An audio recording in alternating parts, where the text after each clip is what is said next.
जय जय सतगुरु मेरे की। जय जय सतगुरु मेरे की। सदा साहिबी सुख से वसियो, सतलोक के डेरे की। जय जय सतगुरु मेरे की। जय जय सतगुरु मेरे की। सदा साहिबी सुख से वसियो, उस अमरपुरी के डेरे की। आत्माओं, ठीक है, परमात्मा ने आपका पिछला संस्कार है, आपके अच्छे पुण्य है, आपको धन दिया है, माया दी है, ठीक है, अपना को मकान ठीक सा बना लीजिए, आधुनिक सुविधाएं भी प्राप्त कर लीजिए, आवश्यकता अनुसार, ज्यादा नहीं। और एक गरीब व्यक्ति है जिसने केवल एक ही मकान मुश्किल से कमरा बना पाया है, एक रसोई मुश्किल से बनी हुई है, और एक ऐसा है कि जिसने एक एकड़ में कोठी बना रखी है, और 2 और 3 4 मंजिल की भी, पता नहीं कितने मंजिलों की बना रखी है, लिफ्ट लगा रखी है, पता नहीं कितनी सुविधाएं उपलब्ध हैं।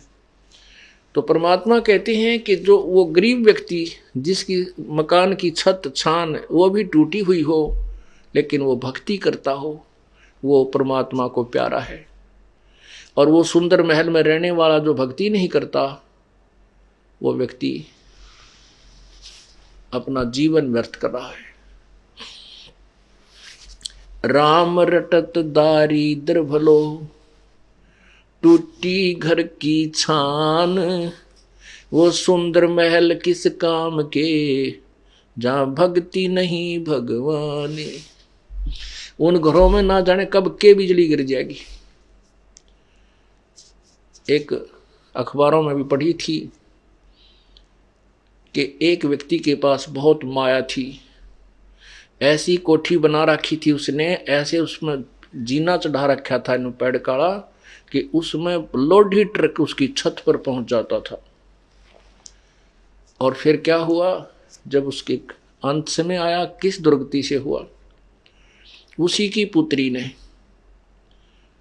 जैसा कि समाचार पत्रों में सुना, उसी की पुत्री ने किसी आपसी स्थिति की विवाद में वो पिता भी और सौतेली माँ भी और भाई भी, उसके बच्चे भी सारे काट डाले। उस व्यक्ति की कैसी दुर्गति हुई, जहां भगवान की भक्ति नहीं, ऐसे कहर टूट जाते हैं।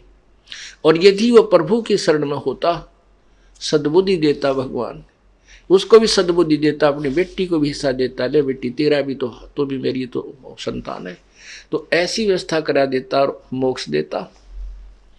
और भी बहुत से ऐसे प्रमाण हैं। बड़े बड़े जो सेठ थे, वो अपने ही हेलीकॉप्टर के अंदर क्रैश हो जाने से और वहां हार्ड खिंड गए। परमात्मा इन सब बातों को याद दिलाते हैं। ये नहीं कि हम ना मरेंगे या आप नहीं मरोगे, मरना सभी ने है, लेकिन जो भक्ति करके नहीं करता वो खाली जाता है सच्चे दरबार में, फिर उसका काला मुंह किया जाता है और 83 लाख योनियों में ठोक दिया जाता है। फिर परमात्मा हमें याद दिलाते हैं,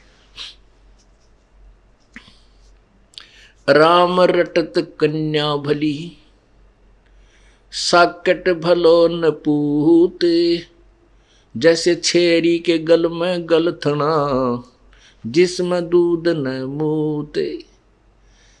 परमात्मा, जैसे हमारे समाज में एक विशेष पहले से कुछ ऐसी धारणा बनी हुई है कि हम पुत्र को महत्व ज्यादा देते हैं और बेटियों को कम देते थे। अब तो बहुत परिवर्तन हो चुका है। वर्तमान में तो ऐसा विशेष नहीं रहा है, फिर भी जो भोले भाले हैं वो एकादा वैसे किसी उलझन में उलझा हुआ नहीं, पहले बहुत ज्यादा था ऐसा।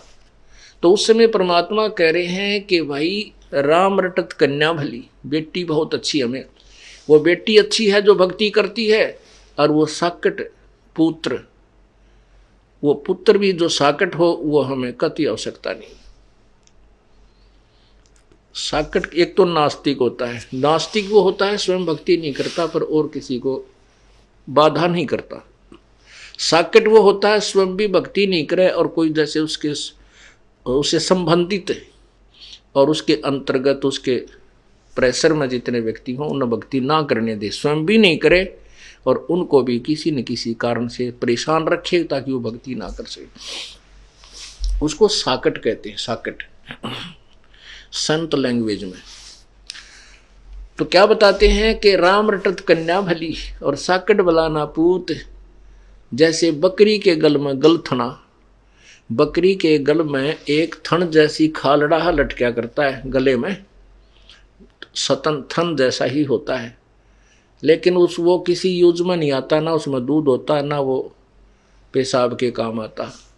कहने का भाव ये है कि परमात्मा कहते हैं वो बेटा तो उस बकरी के गल में जैसे वो गलथना लटके, व्यर्थ का वजन, बेमतलब का बोझ, तो वो बेटा जो भक्तिहीन प्राणी है वो बेटा उस पिता के गले में एक व्यर्थ का बोझ है। और वो बेटी अच्छी है जो भगवान के चरणों में लगी हुई है। अब जो बेटी भगवान के चरणों में लगी है और परमात्मा की भक्ति कर रही है, उसका विवाह होगा, उसका जीवन सफर होगा, प्रारंभ होगा। परमात्मा अपनी बेटी के लिए आगे से आगे उसके दुखों का निवारण करेगा और माता पिता चैन से अपनी भक्ति कर लेंगे। तो कहते हैं वो माता पिता के लिए बोझ नहीं बनेगी वो बेटी जो भक्ति करती है, और जो साकट बेटा भक्ति नहीं करता वो तो एक सिर दर्द है, वो वजन है जैसे बकरी के गल में गलथना जिसमें दूध न मूत, अर्थात यूजलेस। परमात्मा कहते हैं बेटा जाया खुशी हुई बहुत बजाए थाल, ये तो आना जाना लगा हुआ है ज्यों कीड़ी का नाल। अब जैसे राजा लोगों के यहाँ, पैसे वालों के यहाँ पुत्र उत्पन्न होता था तो खुशी मनाते थे बाजे बैंड बजा के, और गरीब व्यक्ति ने पुत्र होने की खुशी मनाने का तरीका ढूंढ रखा कि थाली बजाया करते थे, ये थाल पीटा करते। तो जहाँ भी कहीं आसपास थाली की बजने की आवाज़ आती तो आसपास गौहंड के व्यक्ति समझ जाया करते कि उनके घर में बच्चा होने वाला था, तो उनको लड़का उत्पन्न हुआ है। ये थाली बजाना लड़का उत्पन्न होने की पहचान होती थी। तो परमात्मा कहते हैं बेटा जाया खुशी हुई बहुत बजाए थाल, ये तो आना जाना लगा हुआ है ज्यों कीड़ी का नाड़े। 1 लाख जा रहे हैं, 1.25 लाख जन्म लेने के लिए आ रहे हैं, 1 लाख मर के जा रहे हैं, 1.25 लाख जन्म उत्पत्ति के लिए भागे आ रहे हैं, अलग अलग माताओं के गर्भ में प्रवेश कर रहे हैं। अब परमात्मा याद दिलाते हैं झूठे सुख को सुख कहे मान रहा मन मोदे, ये सकल चबीना काल का कुछ मुख में कुछ गोदे।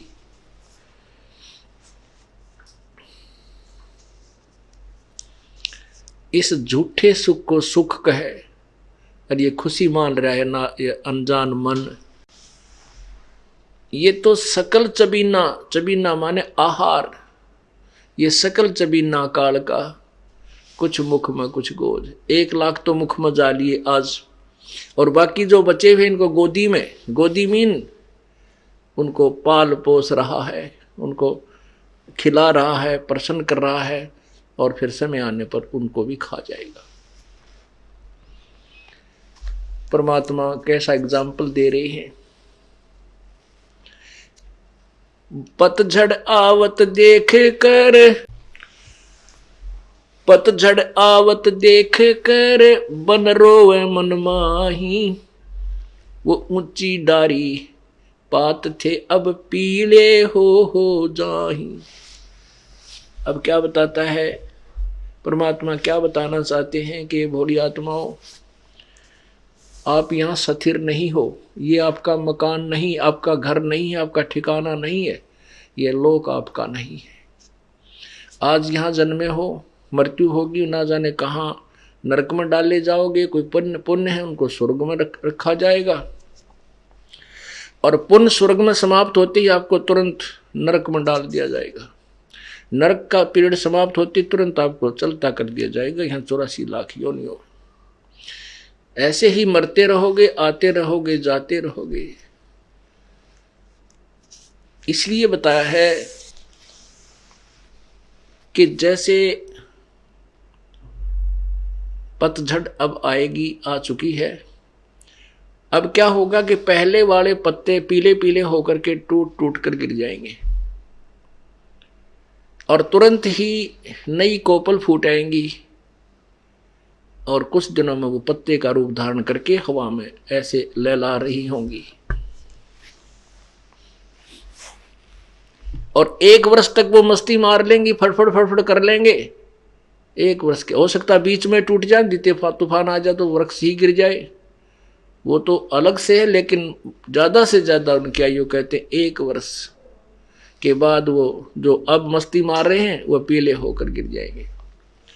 ये आप जी को हमें समझाने के लिए प्रभु ये हमें एग्जाम्पल दे रहे हैं।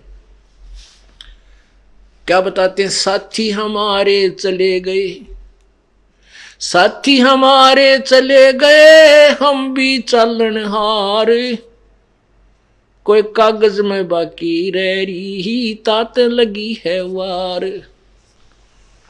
परमात्मा हमें बताते हैं कि आपके जो पहले कोई मित्र, रिश्तेदार, भाई बहन या माता पिता, दादा दादी आपके साथ रहा करते, वो चले गए। अब आप भी चलने वाले हो।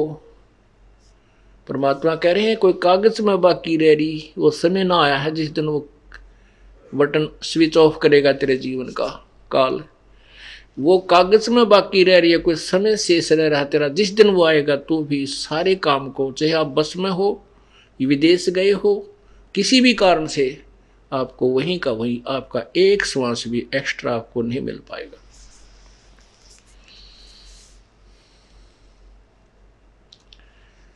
इसलिए प्रभु को मत भूल। हम यदि परमात्मा के चरणों में लगे रहेंगे, उस परमेश्वर की शरण में सच्चे मंत्र का सच्चे ढंग से लगे रहेंगे, जाप करते रहेंगे, तो एक तो ऐसे हमारा परमात्मा हमारे जीवन में वृद्धि करेगा, और ऐसी बेमौत नहीं मरेंगे हमारे भक्त, परमात्मा के जो सच्चे भक्त होते हैं। लेकिन जो भक्ति नहीं करते उनके लिए ये शिक्षा उपदेश परमात्मा बता रहे हैं। तो क्या कहते हैं? साथी हमारे चले गए, हम भी चालनहार, कोई कागज में बाकी रह रही, तात लगी है वार। फिर देर को नहीं, जब ये शरीर छूट जाए, प्राण निकल जाएंगे, ये खोखा पड़ा रह जाएगा, कुल के लोग तुरंत इकट्ठे हो जाएंगे, अन्यों कहेंगे भाई जल्दी ठाओ, जल्दी ठाओ, जल्दी करो। और कोई लकड़ी ढोने लग जाएगा, कोई कुछ व्यवस्था करने लग जाएगा, और जिसका वो मृत्यु होती है घर में, वो बेचारे बुरा हाल रो रो कर टक्कर मारने लग जाएंगे। तो परमात्मा कहते हैं यहाँ फिर कति देर नहीं है, इतने देर है, इतने तेरी या स्विच ऑफ ना होता या मृत्यु ना आती तेरी। फिर क्या बताते हैं? आगे गए ना बावड़े, जो पहले चले गए वो तो तूने देखे नहीं, आगे तेरे पास नहीं आएंगे, नहीं आए। और रहते भी सब जाही, बिन साहिब की बंदगी की ठोर ठिकाना नहीं। पहले चले गए वो तो वापस नहीं आए, आपको वो जो के तुम उसी स्वरूप में नहीं मिले। वो वैसे तो आते रहेंगे 84 लाख योनियों में। पहले गए ना बावड़े, रहते भी सब जाही, बिन साहेब की बंदगी की ठोर ठिकाना नहीं। कबीर परमेश्वर की भक्ति बिना जीव की कहीं भी ठिकाना नहीं है। अब यहाँ मनुष्य जीवन में चाहे राजा बना है, मृत्यु जिस दिन समय आएगा वो राजा जो का तो हार्ट अटैक से या किसी अन्य कारणों से तुरंत मृत्यु को प्राप्त हो जाएगा।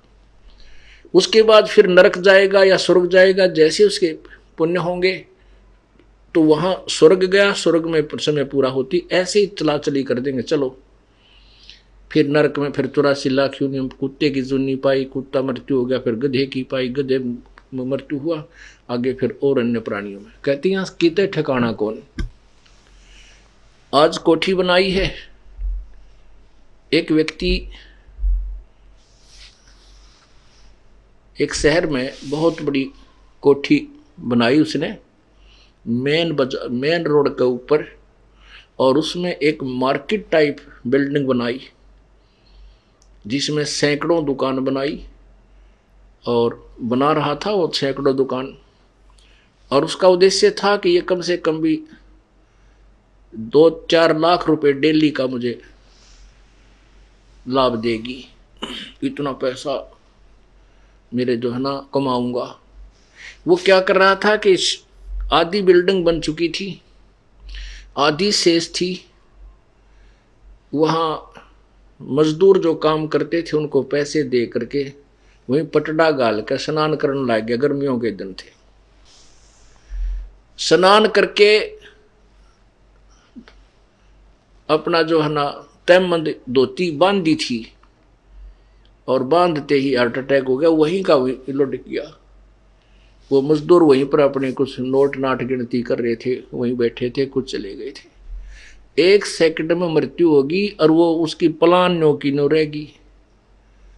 तो परमात्मा हमें याद दिलाते हैं,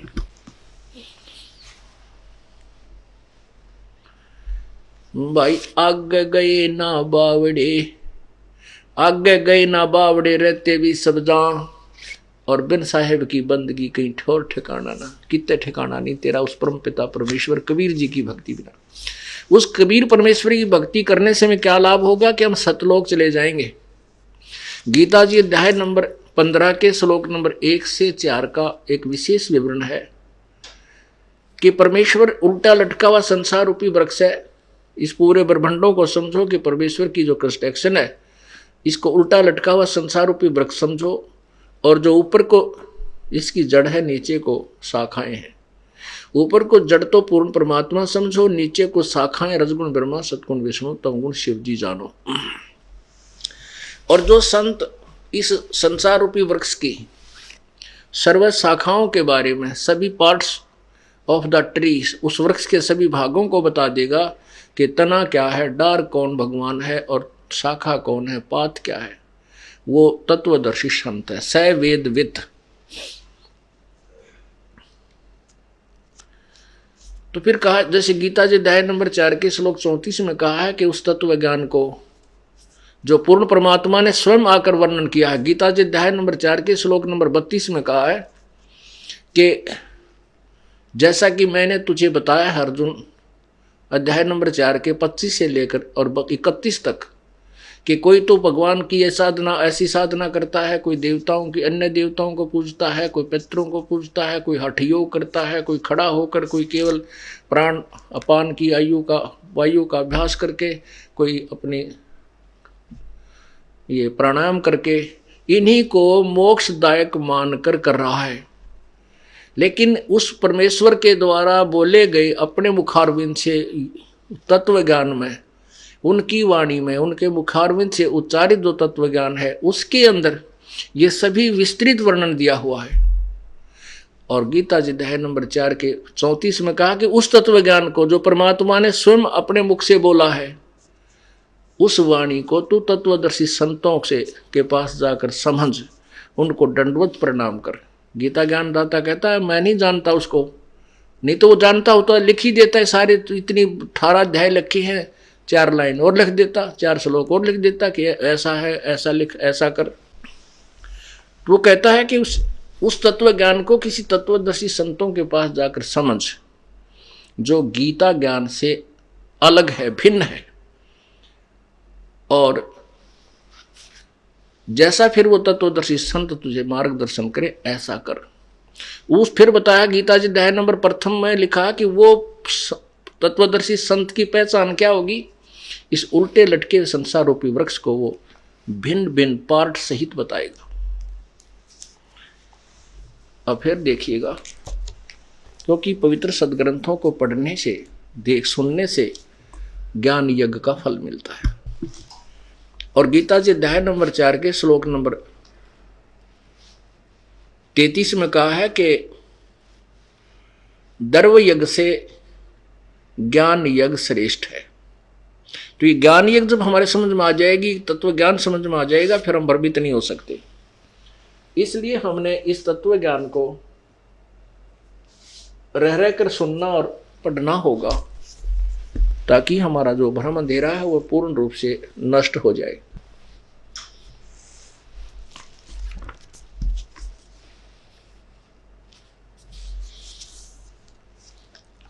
ये देखिएगा पवित्र गीता जी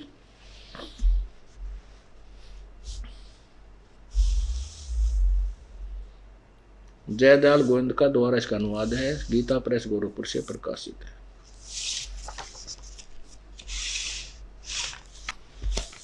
अध्याय नंबर 4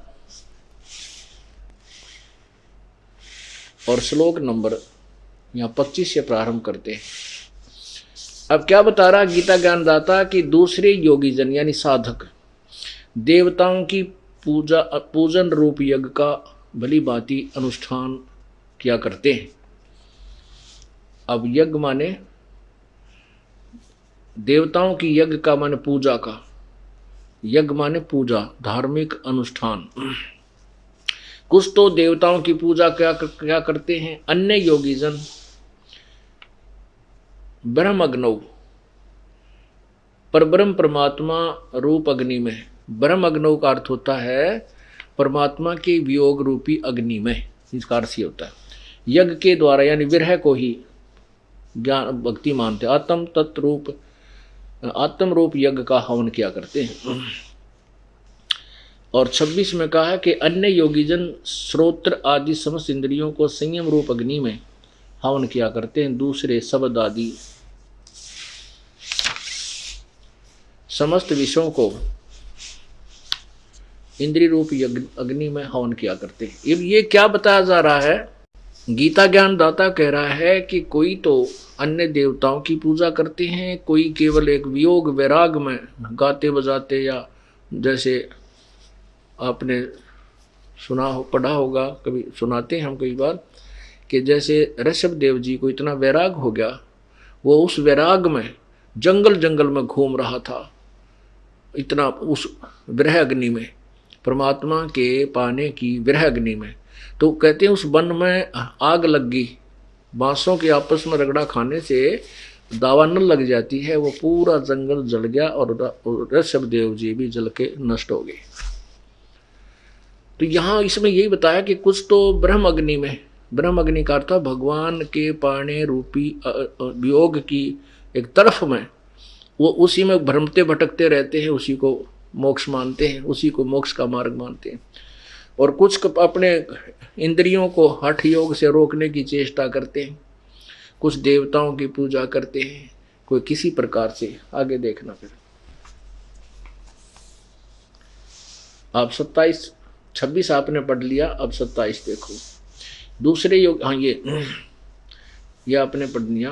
हाँ, दूसरे योगीजन इंद्रियों की संपूर्ण क्रियाओं को और प्राणों की समस्त क्रियाओं को, प्राण माने श्वासों की, ज्ञान से प्रकाशित आत्म संयम योग रूप अग्नि में हवन किया करते हैं। अब इसका क्या अर्थ बताते हैं कि जैसे कुछ तो अपनी इंद्रियों को हठ योग से रोकने की में ही अपना मोक्ष मानते हैं। जैसे राजा जनक के पास जैसे सुखदेव ऋषि जी थे, उन्होंने अपने इंद्रियों को, कर्म इंद्रियों को, ज्ञान इंद्रियों को जीतने की चेष्टा कर ली थी कि मैंने अपनी इंद्रियों पर काबू पा लिया, और उसी से वो मोक्ष मान रहा था।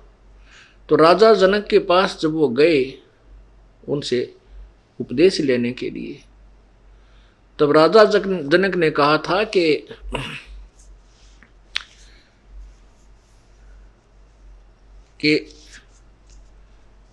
जनक के पुता ना, उसके व्यास के पुत्र, आपने इन इंद्रियों को रोक तो लिया, लेकिन अस्थायी तौर से, ये ना तो किसी की रुकी आज तक। कहते हैं ऐसा योग कमाया पुता क्या हुआ जो इंद्री धूता, इंद्री कर्म लगाओ किसके, जैसे जिह्वा लेप नहीं मधुरस के। और फिर परमात्मा ने, कबीर परमेश्वर ने बताया है, कहते हैं शब्द सप्रस रूप रसगंध, ये 5 प्रकार के विकार होते हैं जिनसे ये प्राणी, जिनके कारण ये प्राणी अपने जीवन को बर्बाद कर देता है। शब्द का अर्थ होता है जैसे कानों का रस लेना, मीठी मीठी आवाज, जैसे गाने बजाने, इन आदमी इतना प्रभावित हो जाता है, बस की बात नहीं रहती। तो कहते हैं कुरंग, एक मृग को कुरंग कहते हैं, उसमें विषय का विकार, उसके अंदर कान के से शब्द सुनने के विकार होता है। वो इतना विवश होता है कि शिकारी लोग उनको पकड़ने के लिए एक ऐसी धुन तैयार करते हैं, सारंगीत है, वो इतना प्रभावित हो जाता उन कानों के शब्द के कारण कि उस शिकारी के सामने आकर के ऐसे गर्दन रखकर आनंद लेने लग जाता है। और वो उसकी टीटी भी पकड़ लेता है धर के सरंगी ने और बांध देता है उसको रस्से से, और फिर उसका मांस न्यारा बेचे, चाम न्यारा बेचे। और सप्रस जो है, उसने, कुरंग ने अपने एक विकार के कारण, एक इंद्री के कारण, कान इंद्री के कारण अपना जीवन बर्बाद कर दिया, न्यौछावर कर दिया, खत्म कर दिया। और फिर सप्रस, ये संतान उत्पत्ति की जो प्रेरणा है, इसको सप्रस कहते हैं। हाथी पकड़ने वाले क्या करते हैं, एक हथनी को ट्रेंड कर लेते हैं और एक गड्ढा खोद लेते हैं लंबा चौड़ा, उसके ऊपर एक लकड़ों की छत दे करके उसके ऊपर मिट्टी डाल करके लंबी चौड़ी, और उसके ऊपर फिर छोटा छोटा घास नया बिल्कुल ताज़ा उसमें ऐसे लगा देते हैं, जैसे ऐसा लगता है कि ये बिल्कुल घास उगा हुआ है।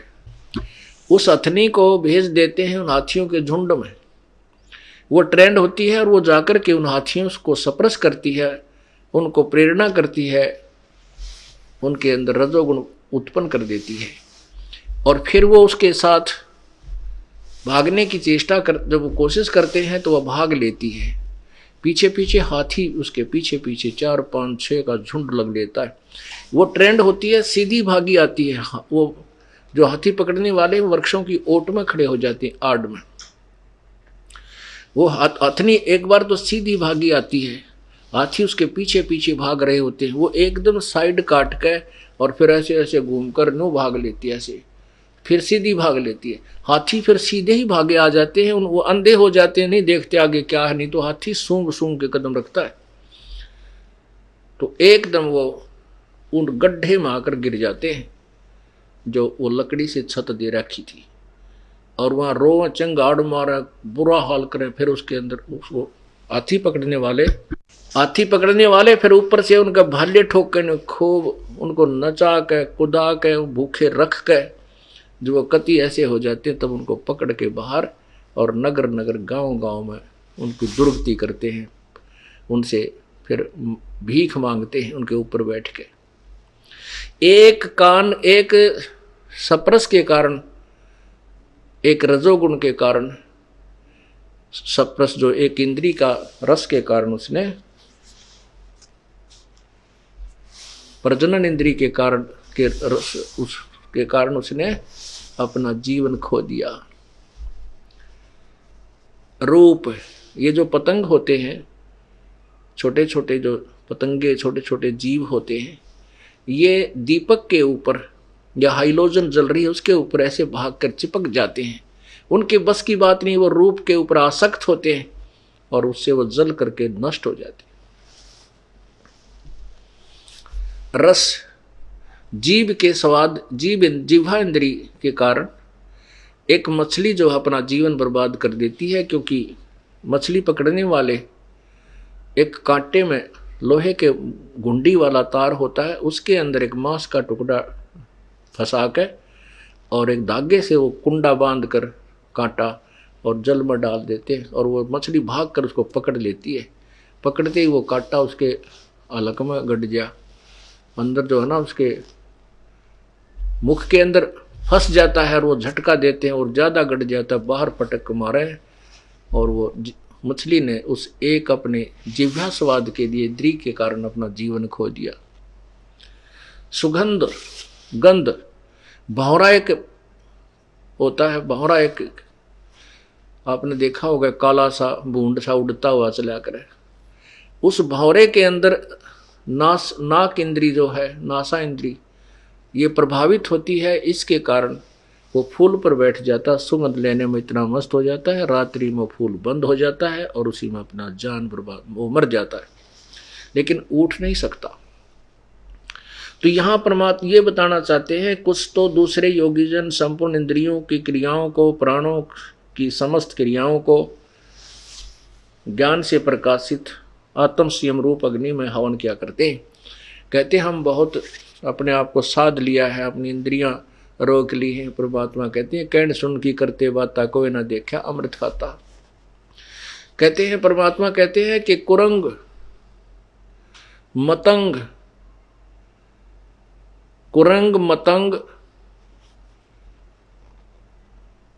सरंग और भरंगा इंद्री एक ठग्यो तिस अंगा। होय होय। कुरंग मतंग पतंग भरंग और सरंगा इंद्री एक ठग्यो तिस अंगा, और तुम मेरे संग पांचों प्रकाशा, ये योग युगत की झूठी आशा। एक एक प्राणी को, उन प्राणियों में एक एक इंद्री प्रभावित थी, जिसके कारण अपना जीवन खो दिया। तुम्हारे साथ तो पांचों विकार आपके अंदर, मनुष्य जीवन के अंदर काल ने ये पांचों फिट कर दिए, और किसी न किसी कारण तो तेरे जाल में रहेगा ही रहेगा। तो यहां परमात्मा कहते हैं तुम मेरे संग ये पांचों प्रभावित हैं, तो योग युगत की झूठी आशा। तो यहाँ ये बताना चाहते हैं कि कोई तो ऐसी साधना को उत्तम मोक्षदायक मान जानता है, कोई इसको मोक्षदायक जानता है, उसको मोक्षदायक जानकर ही करता रहता है। कहते हैं आगे बताएंगे कि वो तो इनके विषय में और विस्तृत ज्ञान तत्वदर्शी संत, वो परमात्मा ने आकर ही अपने मुखारविंद से बताया हुआ होता है, वो तत्व ज्ञान है। अब देखिएगा अध्याय नंबर 4 चल रहा है, आपने 27 सुना। दूसरे योगीजन इंद्रियों की संपूर्ण क्रियाओं को, प्राणों यानी समस्त क्रियाओं को ज्ञान से प्रकाशित, यानी अपनी सूझबूझ तनु का हमने कई संयम कर लिया, आत्म संयम योग रूप अग्नि में हवन करते हैं। 28 में देखो, कई पुरुष द्रव्य यज्ञ संबंधी यज्ञ करने वाले हैं, यानी भंडारे भंडूरे करते रहते हैं। तपस्या करने वाले ही, कितने ही अन्य जो तपस्या रूप यज्ञ करने वाले जो तप करते हैं, हठ योग करके, खड़े होकर, बैठकर, जो पानी में कहीं कहीं, तथा कि दूसरे कितने ही योग रूप यज्ञ को हवन करते हैं। कुछ योग ही करते हैं, जैसे योगासन जिनको कहते हैं, करते हैं। कितने ही करते, कितने ही अहिंसावादी तीक्ष्ण व्रतों से युक्त यत्नशील पुरुष स्वाध्याय रूप यज्ञ, ज्ञान यज्ञ करने वाले हैं। अब देखो कहते कुछ तो बेचारे इसे जबरदस्त इतना तप, इतना भयंकर जो है ना कष्ट सहन करते हैं, तीक्ष्ण, जैसे आपने जैनी साधु देखे होंगे, पैरां तनंगे, मुंह पर पट्टी बांध लेंगे, कहती है इसी को मोक्ष मानते हैं। कहते नावा भी कोई ना कदे, कुछ ऐसे हैं जैनियों में कि स्नान भी नहीं करना है, स्नान करने तो जीव मर जाएंगे। तेरा बोला पैदल चलो, फिर कितना मार दो तुम, मतलब अब बिना ज्ञान के, बगैर तत्व ज्ञान के ऐसे कहते हैं। सभी अपनी अपनी साधनाएं ऐसी ऐसी कर रहे हैं। कुछ स्वाध्याय, जैसे किसी ने बता रखा गीता जी का एक पाठ डेली कर लिया करो, एक अध्याय, ओहो बेड़ा पार हो जाए। कहते इस स्वाध्याय से ही कोई मोक्ष मानते हैं? नहीं। अब कहते हैं इस सारे इस सभी के विषय में तत्व ज्ञान से निर्णय होगा। वो परमात्मा ने स्वयं अपने मुखारविंद से बोला हुआ है। ये इसका, ये इस पवित्र गीता जी के ज्ञान को हमने इस तरीके से समझना है, जो इसका वास्तविक लाभ हमें मिलेगा। अब देखना अध्याय नंबर 4 का आपने ये 28 तक सुन लिया। अब 29, 30 दूसरे कितने ही योगीजन अपान वायु में प्राण वायु को हवन करते हैं, वैसे ही अन्य योगीजन प्राण वायु में अपान वायु को हवन करते हैं। अन्य कितने ही नियमित आहार यानी कुछ कम आहार करने वाले प्राणायाम प्रायण पुरुष प्राण और अपान की गति को रोककर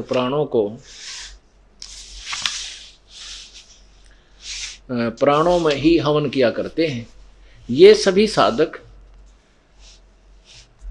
यज्ञों द्वारा पापों का नाश करने वाले यज्ञ को जानने वाले हैं। इसका वास्तविक अर्थ ये है कि ये जो साधना कर रहे हैं ना, जैसी भी, वो सभी इन सभी अपनी क्रियाओं को पाप नाशक ही मानकर करते हैं कि हम अपने क्योंकि पाप नाश होए बिना कल्याण नहीं हो सकता।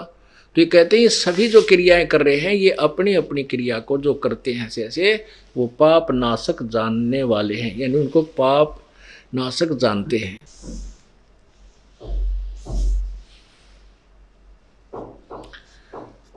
अब आपने 29-30 में क्या पढ़ा कि कुछ तो योगीजन अपान वायु में प्राण वायु को हवन करते हैं। कुछ आपने देखा होगा योग अभ्यास यानी प्राणायाम अभ्यास से श्वास को इतना सूक्ष्म कर लेते हैं और उसी से कहते हैं हम मोक्ष हो जाता है। काफी समय तक प्राण रोकने का अभ्यास कर लेते हैं और कहते हैं बस इसी से ये मोक्ष हमारा तप बन रहा है, साधना बन रही है। कहते हैं नहीं, परमात्मा कहते ऐसा नहीं। कुछ योग करते हैं, योग माने अभ्यास, योग अभ्यास करते हैं, उसी से अपना कल्याण मानते हैं और कितने ही नियमित आहार करके और कुछ प्राण अपान की वायु को गति को रोक कर यानी जो अपना सांस रोक लेते हैं।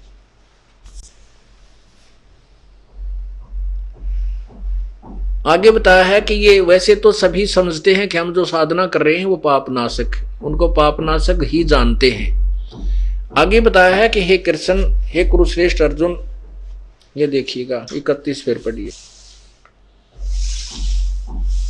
हे कुरुश्रेष्ठ अर्जुन, यज्ञ से बचे हुए अमृत का अनुभव करने वाले योगीजन सनातन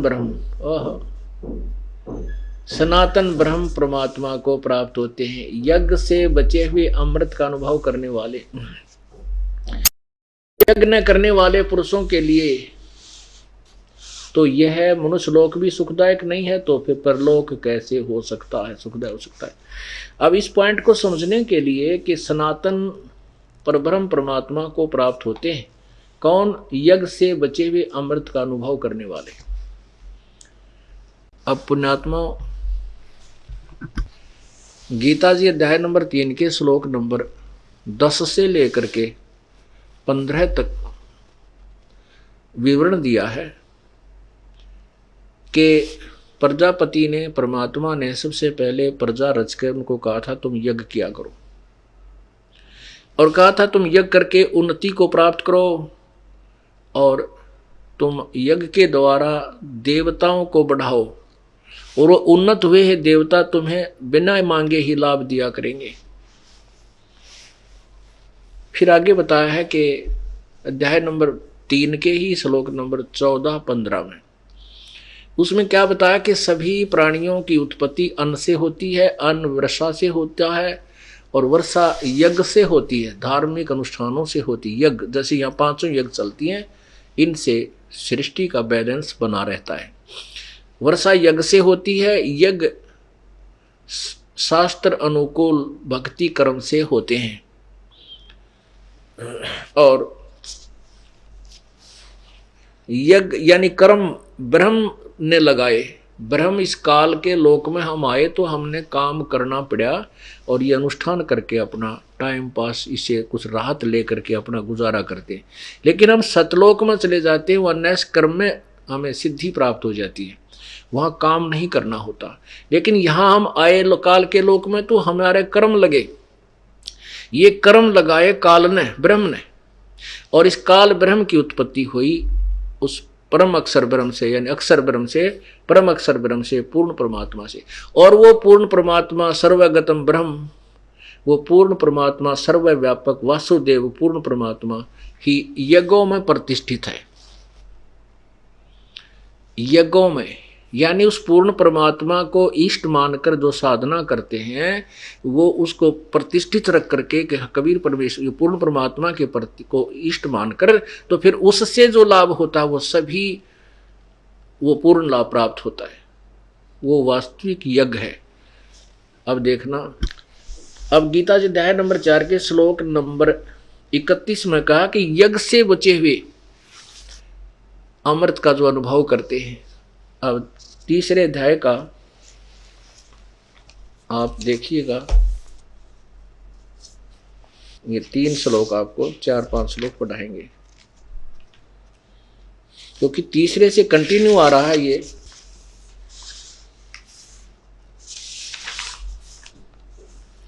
देखिए अध्याय नंबर 3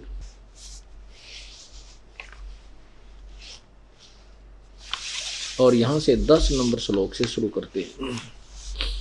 प्रजापति ब्रह्मा ने कल्प के आदि में यज्ञ सहित प्रजाओं को रचकर उनसे कहा था, तुम लोग इस यज्ञ के द्वारा वृद्धि को प्राप्त हो। यह यज्ञ तुम लोगों को इच्छित भोग प्रदान करने वाला हो।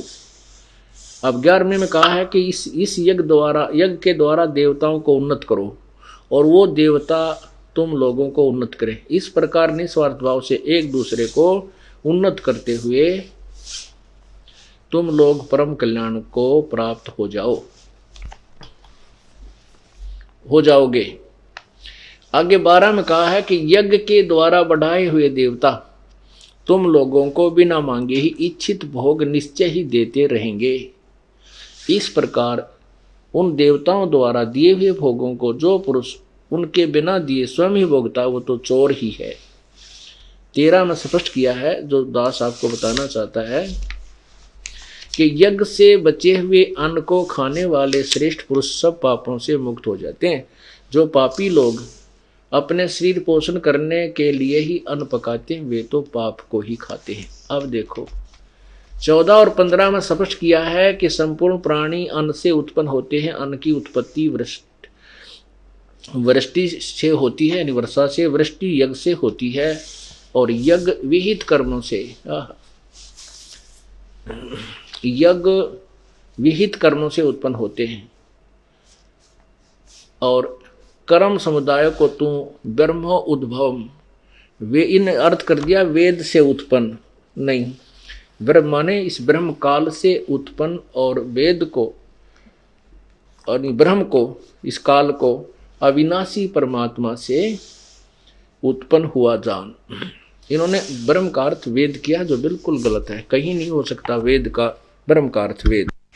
ब्रह्म परमात्मा को कहते हैं और ब्रह्म परमात्मा को कहते हैं और वेद परमात्मा का संविधान है।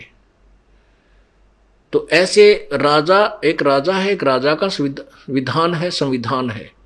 तो राजा को संविधान अर्थ नहीं किया जा सकता। यदि कोई राजा का अर्थ संविधान अर्थ करता है तो अपरिचित व्यक्ति है, वो अज्ञानी है। ऐसे ब्रह्म प्रभु है और वेद तो प्रभु का विधान है, प्रभु की वाणी है। परमात्मा अलग है और वेदों में परमात्मा के विषय में जानकारी है, वेद परमात्मा नहीं है। तो यहां कहने का भाव है कि इन्होंने अर्थ इसलिए गलत कर दिया कि तत्व ज्ञान से अपरिचित थे। तो यहां लिखा है कि ब्रह्म की उत्पत्ति वेदों अक्षर पुरुष से हुई, अक्षर से हुई है। अक्षर पुरुष, ये देखो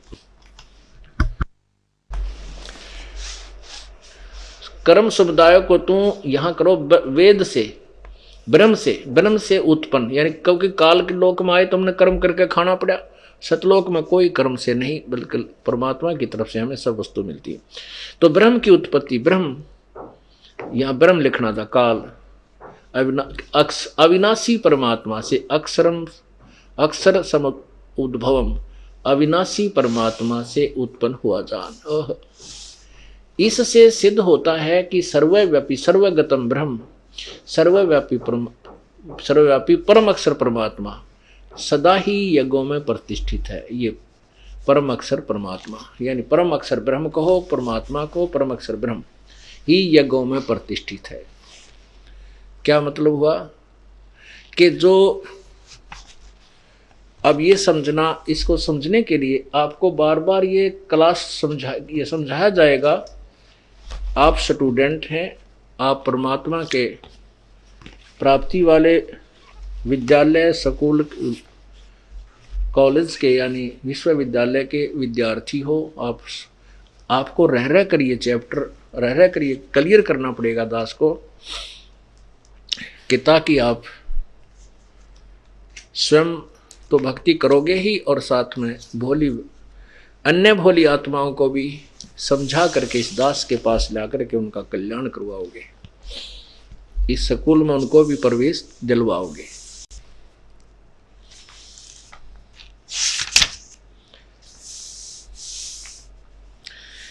अब जैसे आपने गीता जी अध्याय नंबर 3 का श्लोक 10 पढ़ा, उसमें कहा कि प्रजापति ब्रह्मा ने, वैसे तो प्रजापति का अर्थ कुछ और होता है, ये प्रजापति ब्रह्मा को मानते हैं। हम इसको ज़्यादा पचड़े ना पढ़ के अपने उस उद्देश्य को सिद्ध करते हैं। कल्प के आदि में यज्ञ सहित प्रजाओं को रचकर, यानी सब यज्ञों को अनुष्ठानों के विषय में भी बताया था और साथ में प्रजा की रचना की। तुम लोग यज्ञ के द्वारा उन्नति को प्राप्त हो, वृद्धि को प्राप्त हो, और तुम लोगों को यह यज्ञ तुम लोगों को इच्छित भोग प्राप्त कराए। 11वें में लिखा कि यज्ञ के द्वारा देवताओं को उन्नत करो। अब आपने ये भी पढ़ा है कि उस यज्ञ में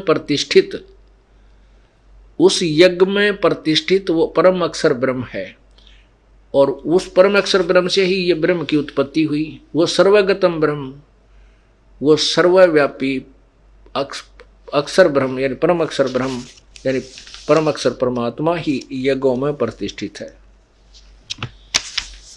अब यहां देखिएगा कि जैसे हमने एक भक्ति रूपी पौधा लगाना है, तो ये है पूर्ण परमात्मा रूपी मूल।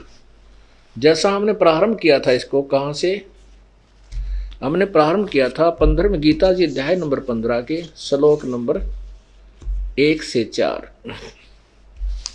हम इसको समझाना के लिए आपको विस्तृत विवरण बता रहे हैं कि ये एक उल्टा लटका संसार रूपी वृक्ष है, जो जमीन से बाहर दिखाई देता उसको हम पेड़ बोलते हैं, वृक्ष कहते हैं। और इसका ये तना मोटा तना कहलाता है, ये हिस्सा, ये पार्ट जो है ये मोटी डार कहलाती है, फिर 3 आगे शाखाएं कहलाई जाती हैं, ये पत्ते हैं।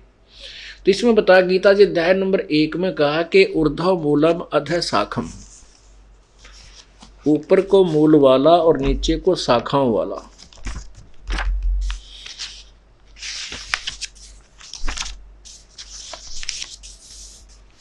ये देखिएगा पवित्र गीता जी अथ पंचदशो अध्याय, ऊर्ध्व मूलम अधः शाखम अश्वत्थम प्राहो अवम, ये प्रथम मंत्र है।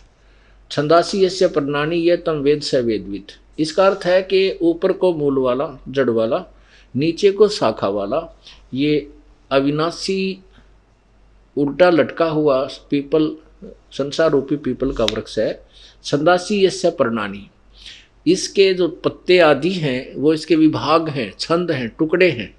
और ये तम वेद, जो इन सब संसार रूपी वृक्ष के सभी पार्ट्स को जानता है, तम यह जो तम माने उसको वेद माने जानता, स वेदवित, वह वेद के तात्पर्य को जानने वाला था, तो वो तत्वदर्शी संत है। यहाँ देखो, आदि पुरुष परमेश्वर रूप मूल वाले, यानी जड़ तो समझो पूर्ण परमात्मा है, और अधः नीचे को इन ब्रह्मा रूप मुख, ये मुख गलत लिखा है, यहाँ देखना, इन्हीं के द्वारा अधः का अर्थ दूसरे श्लोक में अधः माने नीचे, अधः माने नीचे, ये दूसरे श्लोक में इन्होंने अधः का अर्थ नीचे किया है। तो हम यहाँ इसको अधः माने नीचे को, और ये यथार्थ है, अधः माने नीचे को, शाखा माने शाखा वाले। और संसार रूपी पीपल के वृक्ष को अविनाशी कहते हैं, वेद जिसके पत्ते कहे हैं, नहीं, ये इन्होंने गलत कहा है। इसका अर्थ सीधा बनता है कि जिसके पत्ते आदि जो पार्ट्स हैं वो छंद विभाग हैं, यह तम वेद। ये देखो संस्कृत मूल देखिए, छंदासी यस्य प्रणानी ये तम वेद। इन्होंने बीच में घुसोड़ दिया वेद को, नहीं, उसके पार्ट्स हैं, उसके पत्ते आदि, उसके छंद विभाग हैं। ये तम वेद, जो उसको जानता है, वेद माने जानना होता है। ये स वेदवित, वह वेद के तात्पर्य को जानने वाला है, वो तत्व ज्ञान से परिचित है। इसका ये अर्थ बनता है। पीपल रूपी वृक्ष को अविनाशी कहते हैं, जिसके वेद पत्ते कहे गए हैं। जो उस संसार रूप वृक्ष को जो पुरुष मूल सही तत्व से जानता है, स वेदवित, वह वेद के तात्पर्य को जानने वाला, अर्थात वो तत्वदर्शी संत होगा जो इस उल्टे लटके संसार रूपी वृक्ष के पार्ट्स ऑफ ट्री के जो पूर्ण विवरण दे देगा। स वेदवित, वह तत्वदर्शी संत है। तो यहां देखिएगा, ये है परमात्मा ने स्वयं आकर के, कबीर परमेश्वर ने एक तत्व रूपी संत की भूमिका की थी। उन्होंने आज से 600 वर्ष पहले बताया था इस गीता जी के उल्टे लटके संसार रूपी वृक्ष के बारे में। अक्षर पुरुष एक पेड़ है, निरंजन वा की डार, और तीनों देवा शाखा है, ये पात्र रूप संसार। तो वो परमात्मा ही तत्वदर्शी संत की भूमिका करते हैं, उनके बिना इस ज्ञान को कोई बता भी नहीं सकता। अब यहां देखो न्यारे न्यारे पार्ट्स। अक्षर पुरुष एक पेड़ है, जो बाहर दिखाई देता उसको अक्षर पुरुष कहते हैं। पेड़ दिखाई, उसका अक्षर पुरुष ये पेड़ है, यानी तने से संबंधित होता है। तो ये तना तो अक्षर पुरुष यानी क्षर पुरुष है, ये अक्षर पुरुष है, ये परब्रह्म है। इससे एक मोटी डार निकली, ये ब्रह्म ज्योति निरंजन है, ब्रह्मा विष्णु महेश का पिता है। इस ब्रह्मा विष्णु यानी क्षर पुरुष से, ब्रह्म से आगे रजगुण ब्रह्मा, सतगुण विष्णु, तमगुण शिव जी रूपी शाखा है, और हम इससे आगे पात रूप में हम हैं, संसार रूपी ये पत्ते हैं। अब ये जड़ जो है ये मूल है, ये परम अक्षर ब्रह्म है, पूर्ण परमात्मा है।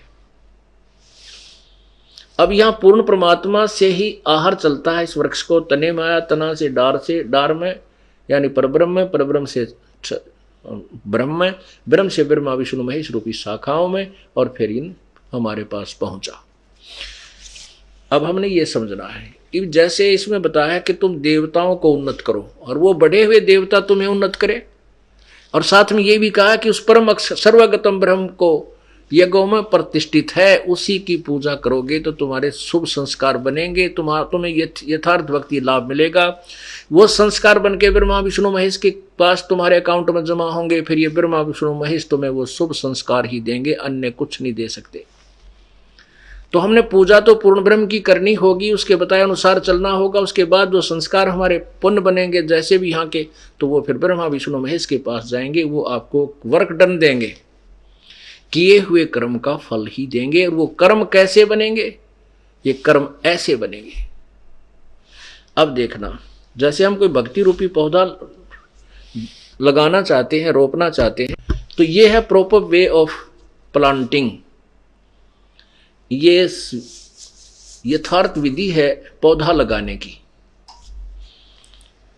अब यहां हम क्या करेंगे, जैसे जड़ को मिट्टी में डालेंगे, दबाएंगे गमले में या मिट्टी में गड्ढा खोदकर, और फिर उस मूल की जड़ की सिंचाई करेंगे, सेवा करेंगे, पूजा करेंगे, उसमें जल डालेंगे, खाद डालेंगे, तो वो खुराक फिर जड़ से तना में जाएगी परब्रह्म में, परब्रह्म से डार में जाएगी उस ब्रह्म में, और फिर डार से ब्रह्मा विष्णु महेश में पहुंचेगी, और फिर वो शाखा जो है वो फलों से लदबद हो जाएंगी, और फिर वो फल हमें प्राप्त होंगे किस विधि से, ये समझना है। फिर देखिएगा, ये है यथार्थ शास्त्र अनुकूल साधना, अर्थात सीधा बीजा हुआ, लगाया हुआ भक्ति रूपी पौधा। यहां हमने जड़ यानी पूर्ण परमात्मा की पूजा की, इसको प्रतिष्ठित किया। इससे आगे खुराक गई तना में, अक्षर पुरुष में अर्थात परब्रह्म में, फिर डार में, डार से इन तीनों देवता ब्रह्मा विष्णु महेश रूपी शाखाओं में, फिर इनका फल लगेंगे। और अब हम क्या कर रहे हैं, हम उल्टी साधना कर रहे हैं।